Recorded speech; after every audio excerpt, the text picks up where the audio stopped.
Salut à tous, j'espère que vous allez bien. Pour ma part, moi ça va super. Aujourd'hui, on se retrouve pour une nouvelle vidéo, mais avant cela, je souhaiterais vous remercier pour les 22 abonnés. Et ce matin, on a dépassé les 700 vues. Je suis très content, donc merci beaucoup.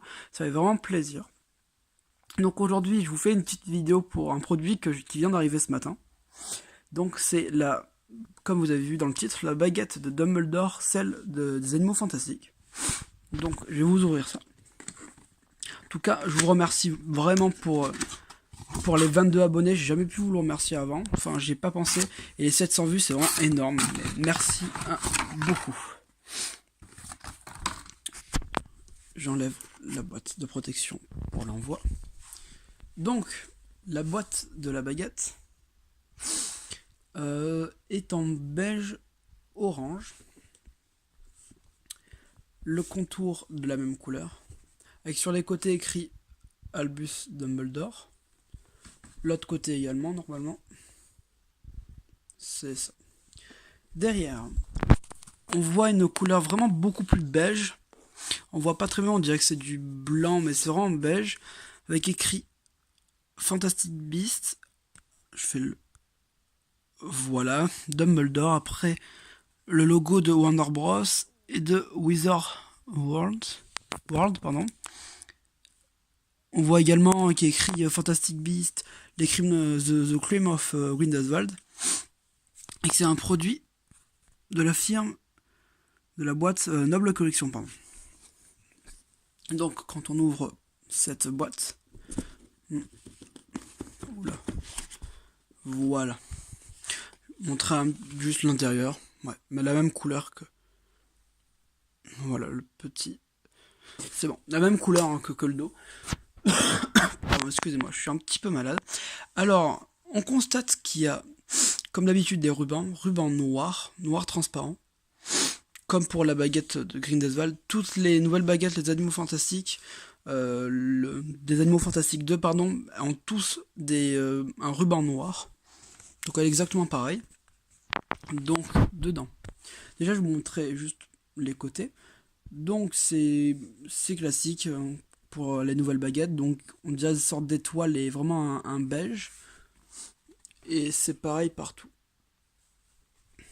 Voilà. Donc la baguette, elle se présente dans son velours, qui est exactement le même que celui de la baguette de Grindelwald. C'est pas vraiment le velours doux comme celle de la baguette de Voldemort ou de Hermione que je vous ai présenté sur ma chaîne. Donc, la baguette dans la boîte ressemble à ceci. Et je vais vous la sortir pour mieux vous la montrer. Alors, je vous présenterai plus en détail le manche et ses particularités. D'abord, donc le manche. On peut voir au bout une sorte de X qui ressemble qui fait un sablier. On a vu légèrement mon reflet. Ensuite, le manche. Ouais, hop là. Alors, on voit qu'il y a quelques runes à ce niveau-là. Donc, on dirait des 2, un F également. Une lettre grecque, eta. Et ce symbole me dit quelque chose, mais j'arriverai pas à vous dire quoi. Après, ici, c'est pas lisse, ça accroche légèrement. On voit vraiment que c'est pour une prise en main plutôt comme ceci. Ensuite, la chose magnifique de cette baguette, c'est vraiment ceci. Elle fait vraiment une forme particulière. On voit qu'elle commence à partir de là et qu'elle va, on dirait qu'elle va suivre un mouvement. Ce sera plus simple, je pense, de vous la montrer comme ça. Pardon, je suis un peu fatigué, hein, je suis malade.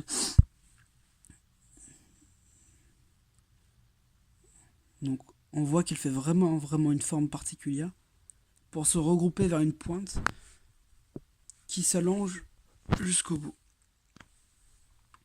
Donc cette baguette, elle est vraiment particulière, la prise en main est intéressante, elle a l'air vraiment fragile, pas solide.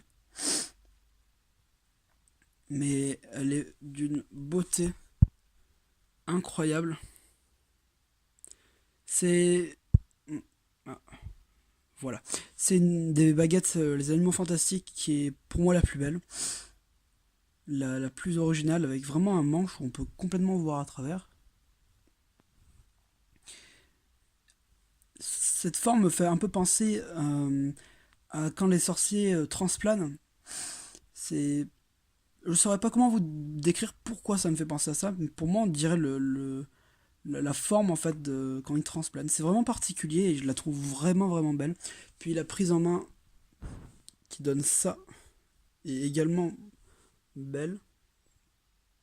Alors, comme pour la baguette d'Hermione, je ne peux pas vous dire en quoi elle est faite et quand est-ce qu'elle est fabriquée et par qui, parce que sur ça, je n'ai trouvé aucune information. Je pense que J.K. Rowling n'a pas précisé de quoi elle est faite. Peut-être que je sais pas, elle est peut-être faite en sureau, ce qui m'étonnerait énormément parce qu'il n'y en a qu'une seule, mais je peux pas dire en quel bois elle est faite, ni elle a quoi comme cœur.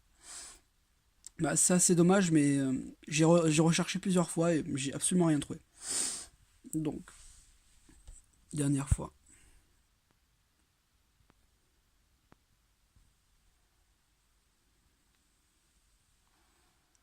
Voilà. Cette baguette est vraiment magnifique. Très belle pièce. Je pense pour si vous allez en prendre une comme ça, faites vraiment attention. J'ai vraiment l'impression qu'elle peut se casser à n'importe quel moment à cause de sa forme. Ça la rend vraiment unique. Elle est vraiment magnifique. Puis le niveau de détail est vraiment, je vais le bloquer comme ça, est vraiment incroyable. C'est franchement hallucinant. On dirait qu'elle est brisée, mais c'est fait exprès. Je suis vraiment vraiment pas déçu de cette baguette. J'ai vraiment par exemple peur qu'elle tombe. Si elle tombe une fois, qu'elle se brise. Donc, faut vraiment faire attention. Puis, elle peut évidemment se ranger dans sa boîte. Hop là. Et bon, j'espère que cette vidéo vous aura plu. Je vous remercie encore pour les 22 abonnés et les 700 vues. Ça fait vraiment plaisir. Et je vous dis à la prochaine. Au revoir.